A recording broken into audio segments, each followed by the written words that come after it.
All right, welcome everyone to this whiteboard explainer. Today, we're diving into one of the absolute most fascinating challenges in digital finance right now. We're going to break down the massive 2026 consensus and economic upgrades happening across major networks, and we're going to do it completely from first principles.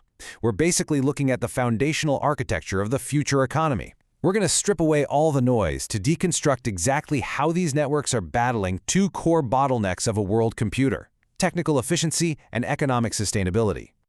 Okay, let's dive into this agenda. This is our logical blueprint for today.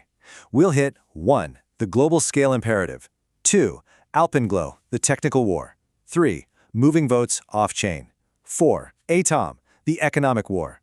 5. Fixing liquid rewards. And finally, 6. The decentralization trade-off. Starting right off with Section 1, the global scale imperative.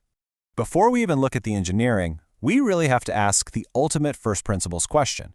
How do you build a world computer that doesn't just collapse under its own weight? Think about it. When you don't have a centralized authority keeping time, how on earth do you sync a decentralized clock across thousands of independent nodes all around the globe and then scale that throughput without completely choking the network? It is a profoundly difficult distributed systems problem.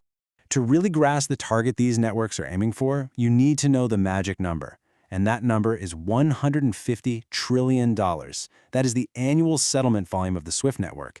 That's the current backbone of the global financial system connecting something like 11,000 banks. If blockchains are actually going to act as the global financial backend and absorb even a tiny fraction of this volume, they absolutely must achieve centralized exchange-level efficiency. They literally have to match the blistering speed and reliability of legacy tech, but they have to do it on permissionless rails. That brings us to Section 2, Alpenglow and the technical war. To meet these staggering global demands, Solana is executing a totally radical architectural overhaul. The original protocol used proof of history, which is essentially a cryptographic global clock, to achieve what was frankly an already impressive 12.8-second finality. But the 2026 Alpenglow upgrade replaces that, and this brilliantly illustrates the leap they're making, driving finality down to an astonishing 150 milliseconds. We're talking about a reduction of roughly 2 orders of magnitude here. They're effectively hitting the physical speed limit of global networking. Moving right along to Section 3, moving votes off-chain. So how exactly are they achieving this insane speed? Well, we're going to strip the engine down and look at the exact mechanics of this speed increase. The real secret is in completely re-engineering the gears. First up, Alpenglow replaces the whole concept of a global clock, with frequently reset, localized stopwatches on each individual node. But the absolute most radical change is the Volter protocol. This completely removes voting from on-chain transactions. You see, previously, on-chain voting meant that up to 75% of block space was eaten up just by validator votes. By moving those off-chain, they instantly free up massive amounts of network bloat. Plus, it completely eliminates the transaction fees that validators used to have to pay just to vote, which dynamically democratizes things by lowering the barrier to entry for smaller node operators. It's a huge win-win.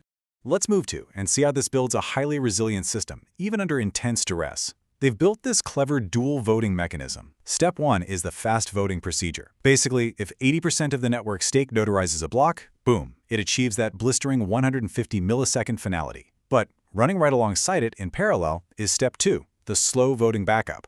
If the network is struggling for whatever reason and can only muster 60% of the stake, it still achieves consensus and safely keeps the chain moving. It's honestly an incredible piece of fault-tolerant engineering. All right, let's pivot to Section 4, AOM and the economic war. Because look, technical efficiency is really only half the battle. A world computer requires sustainable fuel to keep running. So we're shifting our whiteboard focus from mechanics over to economics. For this, we're going to use the Cosmos ecosystem and its native token, Atom, as our primary case study. The Cosmos Hub is fundamentally redesigning its economic model right now to engineer long-term sustainability and to honestly evaluate the true structural costs of securing a decentralized network. Now, what's really interesting about this slide is that this objective empirical evidence shows us exactly where this capital goes. We're looking at Phase 1 data from Gauntlet, analyzing the first quarter of 2026. Out of 8.18 million Atom and rewards that were withdrawn, a whopping 42.6% were routed straight to sell-like avenues within the exact same week. Only 27.7% was actually restaked, and 29.7% simply sat liquid. So this gives us a crystal clear, data-driven picture of where network rewards actually flow once they're issued out to validators. And here is exactly why that data is so absolutely critical as an engineering constraint.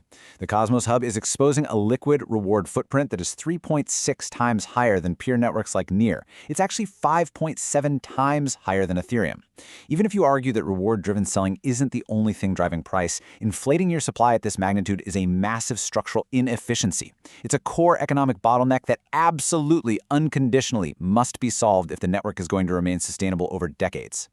Which leads us perfectly into Section 5, Fixing Liquid Rewards. So, how is the community structurally addressing this? Well, the tokenomics just have to be fundamentally re-engineered. The model we have today relies heavily on passive lockup. Stakers essentially lock their tokens to provide security and get rewarded with inflationary issuance. But the Phase 2 vision transforms that stake into an active, productive input. Stake will now actively back things like liquidity provision, attestation, and intent execution. And in return, the reward source shifts entirely away from network inflation and over to direct fee streams paid by the actual people using those specific services. So the crucial point is summarized perfectly right here by the Cosmos Hub research workstream. They stated, the core design question is what stakers give back for yield. True economic efficiency means the era of blind passive yield is officially coming to an end.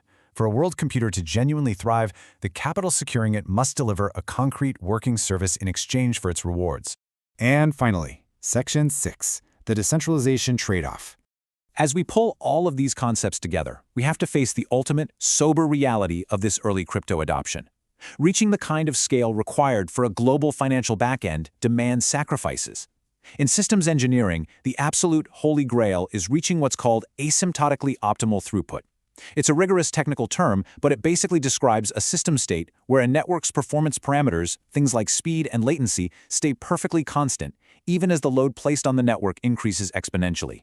But getting to that mathematical plateau, that requires deliberate, calculated changes to the network's decentralization profile. Just look at the specific engineering choices being made to hit these speeds. You've got Finality being accepted at a 60% consensus threshold rather than the traditional 2/3. You have data relay nodes being selected based heavily on their stake weight, which means larger validators will naturally dominate the routing. And crucially, we are starting to see clear informational advantages emerging through actual physical co-location. It's literally just like traditional high-frequency trading firms placing their servers right next to the New York Stock Exchange.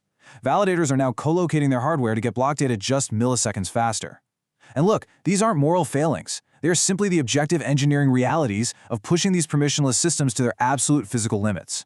Which leads us with this final first principles question to ponder. The efficiency war is driving some truly incredible innovation right now. We are solving the fundamental technical bottlenecks of time and space, and we're rewriting economic models for decades of sustainability. But as these decentralized networks match the blistering speed and intense hardware demands of legacy finance, are we actually replacing the old system, or are we just rebuilding it with new owners?